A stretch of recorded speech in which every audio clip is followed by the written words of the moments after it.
ایمان غلامی.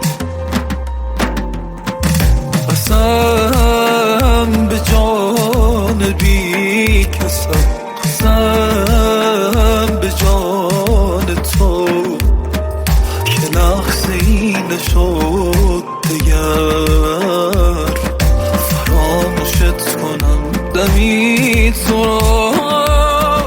تو رفتی و هوای تو نرفته از سرم، نشد از اون روزای خوب با تو بگذرم. بیا نوازشی کنین غریب بی کسو، در آغوشم بگیر برای بار آخرم. من و شب و تنهایی کلی خاطر داریم از چشای تو،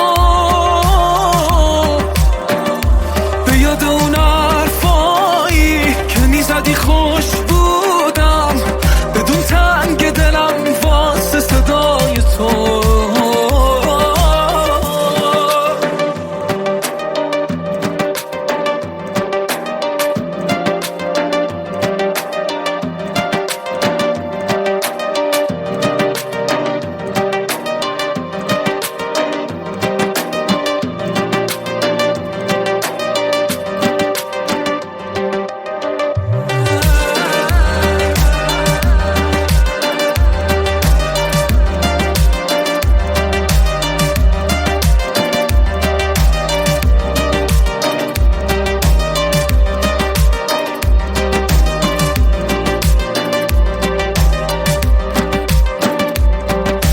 نیستی و هوای بی کسی، چرا به داد قلب من نمیرسی؟